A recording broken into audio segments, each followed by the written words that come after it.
한국갤럽 여론조사에서 윤석열 대통령의 지지율이 역대 최저치를 기록했습니다. 40대 응답자의 지지율이 6%까지 떨어졌고 김건희 여사 문제가 부정평가 이후에 1순위로 처음 등장했습니다. 이런 가운데 대통령실은 오늘 다시 김 여사를 적극 엄호하고 나섰습니다. 도이치모터스 주가 조작 사건과 관련해 23억 원의 투자 수익을 올렸다는 주장은 전혀 사실이 아니라고 반박하고 나선 건데 그럼 수익이 얼마냐는 질문엔 답하지 않았고 호도하는 언론 보도에 엄정 대응하겠다고만 했습니다. 하나하나 짚어보겠습니다. 먼저 대통령실 입장부터 김태영 기자가 보도합니다. 대통령실은 김건희 여사가 도이치모터스에 투자해 23억 원 가까이 수익을 냈다는 의혹은 사실이 아니라고 반박했습니다. 대통령실 관계자는 23억 원은 2022년 문재인 정부 때 검찰 수사팀이 한국거래소 심리 분석 결과를 바탕으로 1심 재판부에 낸 의견서에 나오는 금액에 불과하다고 설명했습니다. 그러면서 1심과 2심 재판부는 이 수익과 관련해선 산정이 불가하다, 시세 조종 행위와 인과관계가 없다고 판단했다고 덧붙였습니다. 대통령실은 그동안 김 여사의 주가 조작 의혹과 관련 수사 중인 사안이란 이유로 언급을 자제해왔습니다. 검찰이 지난주 김 여사에 대해 무혐의 결정을 내렸을 때도 침묵을 지켰지만 의혹 제기가 계속되자 적극 반박하기로 한 것으로 보입니다. 과거 김 여사가 운영했던 코바나 컨텐츠를 후원한 히림 종합건축사 사무소에 대해서도 김 여사는 현재 히림에 아는 사람이 없다며 유착 의혹을 적극 해명했습니다. 대통령실 관계자는 히림 건축이 대통령 순방에 3차례 동행한 데 대해 해외 순방 기업은 기본적으로 대한상공회의소 등 경제단체들이 선정한다며 김 여사가 관여할 수 있는 구조가 아니고 관여한 바도 없다고 말했습니다. 또 히림 건축의 주가가 공천 개입 의혹의 핵심 인물인 명태균 씨가 한 여론조사와 관련이 있다는 의혹에 대해서도 두 가지 사이에 상관관계가 있느냐 반문하며 기간이 일치하니 의혹이란 식의 이야기일 뿐이라고 일축했습니다. 대통령실은 김 여사에 대한 각종 의혹 보도에 강력하게 유감을 표명한다며 정확한 사실관계 없이 무책임한 보도에 대해선 엄정하게 대응하겠다고 밝혔습니다. JTBC 김태영입니다. 하지만 대통령실의 이런 입장은 법원의 판단과는 차이가 있습니다. 법원은 주식 거래로 인한 수익이 없었다고 부정한 게 아니라 그중 주가 조작으로 부당하게 얻은 수익이 얼마인지를 정확하게 가려내는 게 불가능하다고 한 겁니다. 특히 법원은 오히려 시세 조종의 이익이 계좌의 명의자들에게 돌아갔다고 판단했습니다. 계속해서 박병현 기자입니다. 한국거래소는 2009년 4월부터 2011년 12월까지 김건희 여사와 어머니 최은순 씨가 도이치모터스 한 종목으로 23억 원의 수익을 본 것으로 계산했습니다. JTBC가 확보한 결과서를 보면 보유 주식과 평균 매도, 매수 단가를 분석해 세밀하게 수익을 특정했습니다. 김 여사는 평균 3,313원에 156만 주를 장내에서 사고 증자 때 얻은 주식을 합쳐 주당 3,913원에 165만 주를 장내에서 팔았습니다. 이 거래로 실제로 얻은 이익은 13억 1천여만 원, 팔지 않은 주식까지 합치면 13억 9천만 원의 차익을 봤다고 적었습니다. 이 기간 모친 최은순 씨도 9억 원 정도를 번 것으로 봤습니다. 한국거래소 결과서를 검토한 검찰은 2022년 12월 김 여사 모녀의 수익이 23억 원이라는 내용을 담아 법원에 의견서를 냈습니다. 그리고 지난달 2심 재판부는 주가 조작 일당에게 유죄를 선고하며 부당 이득을 설명했습니다.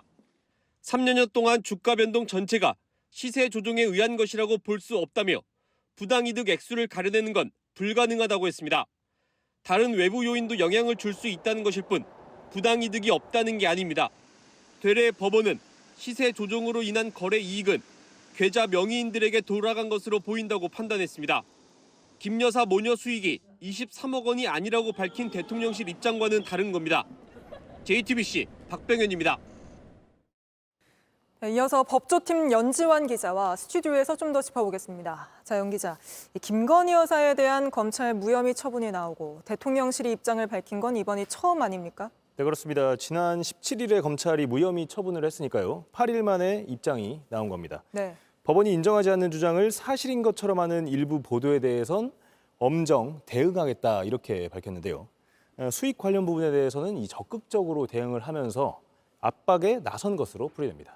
네, 앞서 검찰도 김건희 여사를 무혐의 처분하면서 그 수익에 대한 부분을 전혀 언급하지 않아 비판을 받지 않았습니까? 네, 그렇습니다. 11장짜리 보도자료 안에는 김 여사 모녀가 23억 원의 수익을 얻었다고 분석됐다는 내용을 담지는 않았습니다. 다만 4시간 동안 브리핑을 했을 때 이 관련 질문이 나왔었는데요. 당시 검찰은 이 위법한 거래와 정상적인 거래가 다 섞여 있어서 계산이 어렵다 이런 취지로 설명을 했습니다. 이게 법원도 비슷한 취지로 판단을 했는데 이걸 다시 한번 정리하면 이게 주식 거래로 인한 수익이 아예 없었다 이런 뜻이 아니라 그러니까 부당이득, 그러니까 주식 시세 조정으로 얻은 그 부당이득이 얼마인지를 정확하게 가려내기가 어렵다 이런 취지 아닙니까? 네, 그렇습니다. 법원도 이 부당이득 자체를 이제 계산할 수는 없다고 봤습니다. 시세 조정 자체, 이 자체는 인정을 했지만 이 기간이 3년으로 길고 이 외부적 요인을 배제할 수 없기 때문이라는 겁니다. 다시 말해서 주가가 변동하는 이 전체를 시세 조정 때문이다 이런 걸로 볼 수가 없다는 건데요. 네. 그러니까 다시 말해서 주식 거래에 대한 수익이 없었다 이 뜻이 아니라 범행을 통해 얻은 이익이 얼마인지를 따지는 게 어렵다 이겁니다. 시세 조정과 인과관계가 없다거나 수익과 관련해 법원이 판단 불가하다고 했다는 대통령실의 설명과는 조금 다른 부분입니다. 또 하나 짚어보죠. 대통령실은 수익이 23억 원이라고 계산한 한국거래소의 심리 결과가 문재인 정부 검찰이 한 거라고 했잖아요. 네, 그렇습니다. 검찰이 한국거래소에 분석을 의뢰한 건 2020년 9월이고요. 결과를 받은 거는 11월이라서 문재인 정부 때가 맞습니다. 하지만 23억 원의 이익을 받았다는 이 내용을 검찰 의견서에 담아서 제출한 것은 2022년 12월 30일입니다. 윤석열 정부가 들어선 뒤죠. 네. 물론 권오수 전 회장 등 주가 조작 일당들이 2021년 12월에 기소가 됐기 때문에 재판은 문재인 정부 때부터 시작이 됐습니다. 계좌를 활용당해서 23억 원의 이득을 봤다는 거냐 이런 비판 여론이 많으니까 대통령실이 적극 해명에 나선 것 같은데 그러면서도 오늘 그러면 대통령실이 파악하고 있는 수익은 얼마냐는 질문에는 답하지를 않았습니다. 네, 그렇습니다. 검찰은 주식 전문성이 없고 이해도가 낮은 일반 투자자 이렇게 김 여사를 평가했습니다. 하지만 23억 원의 수익을 얻은 걸로 한국거래소에서 분석이 됐습니다. 네. 방조범들 사이에서도 지금 나오는 이 금액이 방조범들이 주식 거래 규모인데요. 방조범들 사이에서도 이 자신들과 같은 이 정도 금액도 기소하는데 김 여사를 제대로 조사 안 하는 것은 말이 되지 않는다 이런 반응이 나왔고요. 김 여사에 비하면 우리는 소액이다 이런 거군요. 네, 그런 취지로 읽혔습니다.